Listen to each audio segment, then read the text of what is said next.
I was surprised at the decision that was handed down by the High Court.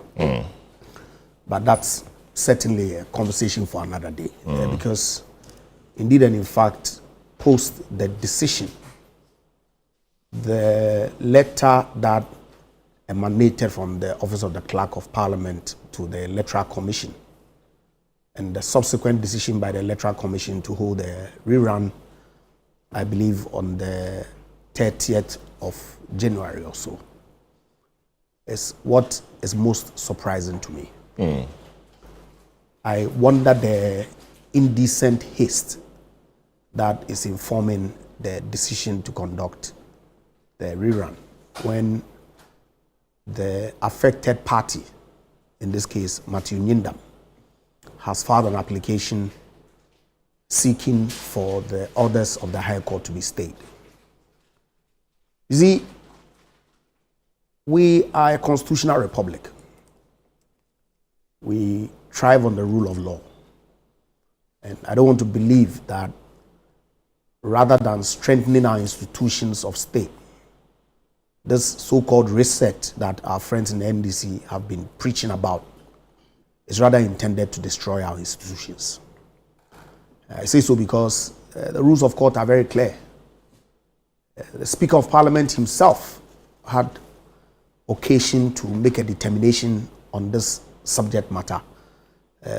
Of course, not in the same terms, in that what he pronounced on was whether the Member of Parliament had a right to attend Parliament in the immediate aftermath of the decision that was handed by the court. And he delivered a ruling on the 27th of November 2025, where he made reference to the Court of Appeal rules and indicated quite clearly the automatic stay provision that is embedded in those rules, and proceeded to say that within or after the 7-day automatic stay, if the affected party takes a further step, that in itself,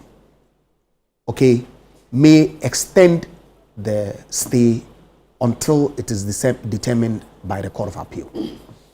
And for the benefit of those who may not be aware of what the Speaker said, I have a copy of the Hansard here. And the Speaker said, in part, that in this instance, the ruling of the Tamale High Court, dated 24th November 2025, the statutory 7-day stay therefore remains in force until 1st December 2025. During this period, the ruling of the High Court cannot form the basis for the Speaker to instruct the Clerk of Parliament to notify the Electoral Commission that the Kpandai seat is vacant. In addition to the above, should Mr. Nyindam exercise his right of appeal, such as an application under Rule 27(1)(b) of CI 19, it may impose a further suspension on the enforcement of the judgment until the application is determined by the appropriate court. This rule appears to prevent the subject matter of the appeal from being altered or prejudiced while the appeal processes are pending. Indeed, the Rule 27 that the Speaker makes reference to says this, if you permit me. Effect of appeal. That's the heading of Rule 27. And I'll read 2. When an application is pending for determination under Sub-Rule 1 of this rule, any proceedings for execution of the judgment or decision to which the application relates shall be stayed. Take that again. 27 Sub-Rule 2. When an application is pending for determination under Sub-Rule 1, and Sub-Rule 1 is where you file an application for stay, right? Of this rule, any proceedings for execution of the judgment or decision to which the application relates shall be stayed. Now, people think or they suggest that because 27 has been amended, okay, that amendment affects the entirety of 27. But indeed and in fact, CI 132 that amends Rule 27 only amends 27 sub Rule 1. And if you permit me, I'll read it. The Court of Appeal Rules 1997 CI 19 referred to in this enactment as the principal enactment is amended in sub Rule 27 by A, the substitution of sub Rule 1 of, and it goes on. An appeal shall not operate as a stay of execution under the judgment or decision appealed against unless the court otherwise orders on an application made to the court by motion or notice. Now, the effect of this is that immediately you file an application before it is even determined by the court, all processes of execution ought to be stayed. The reason is very simple, and the speaker himself alluded to it, that this rule appears to prevent the subject matter of the appeal from being altered or prejudiced while the appeal processes are pending.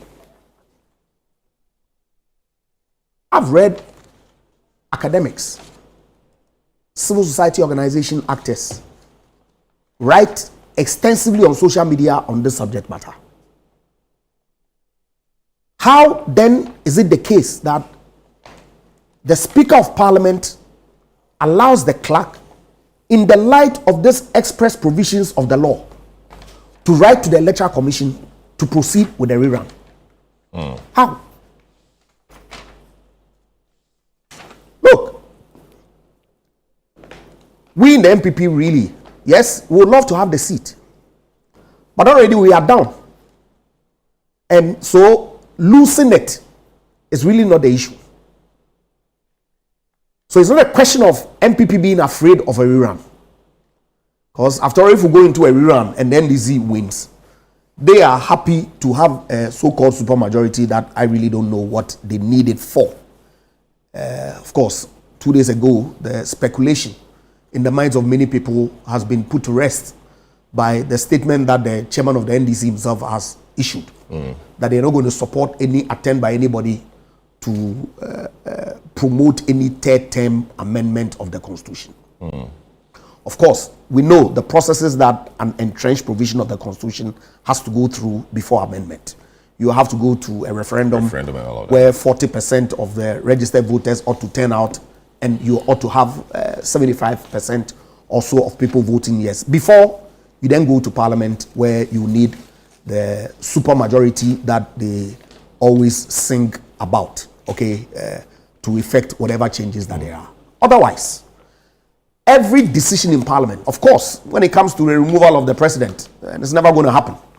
That's when they need the so-called supermajority, or the removal of the speaker. It's never going to happen. The speaker is forfeit. It's not going to happen. And then also when they have to censure or remove any of their ministers, I'm not so sure whether they will do it. Every other decision in Parliament requires only a simple majority. So all you need is a 138 or 139. But they want every seat in Parliament. I don't have too much difficulty about it. It's just a principle. If we say we are a country of laws, why do we flagrantly breach the law in such manner? So let's look at the amendment in 132 again, CI 132. It says the Court of Appeal Rules 1997, CI 19, referred to in this enactment as a principal enactment, is amended in Rule 27 by A substitution of sub Rule 1 of, and it becomes, an appeal shall not operate as a stay of execution under the judgment or decision appealed against unless the court otherwise orders on an application made to the court by motion or notice. So the second part of this, unless otherwise orders, the court orders on an application, does that not presuppose that an application or notice must be made and an order of the court must also be made in reference or in respect of staying the execution. And so does this not mean that the mere filing of an application on notice for stay of execution would not, operate as stay? Is that not what it means? That's why you don't have to read the provisions in isolation. And so it goes further. And CI 132 did not amend or revoke sub-rule 2 of CI 19. Right? Sub-rule 2 of CI 19 says that when an application is pending prior to determination, prior to any orders being made by the court, for determination under sub-rule 1 of this rule, any proceedings for execution of the judgment or decision to which the application relates shall be stayed. So the court itself recognizes that to prevent rendering the decision of the court nugatory or prejudiced, it's important to preserve the status quo until the determination of the application by the court. And whilst the application is pending, prior to its decision, all processes leading to execution must, it's a mandatory provision, shall be stayed. That's the rule. Sub-rule 2 has not been amended. It's not been revoked. It's still in force. So you ought to read the substitution in sub-rule 1 in CI 132 with the parent enactment in CI 19. That's 19, the law. CI 19, 27, 2. Yes. It's clear. I see.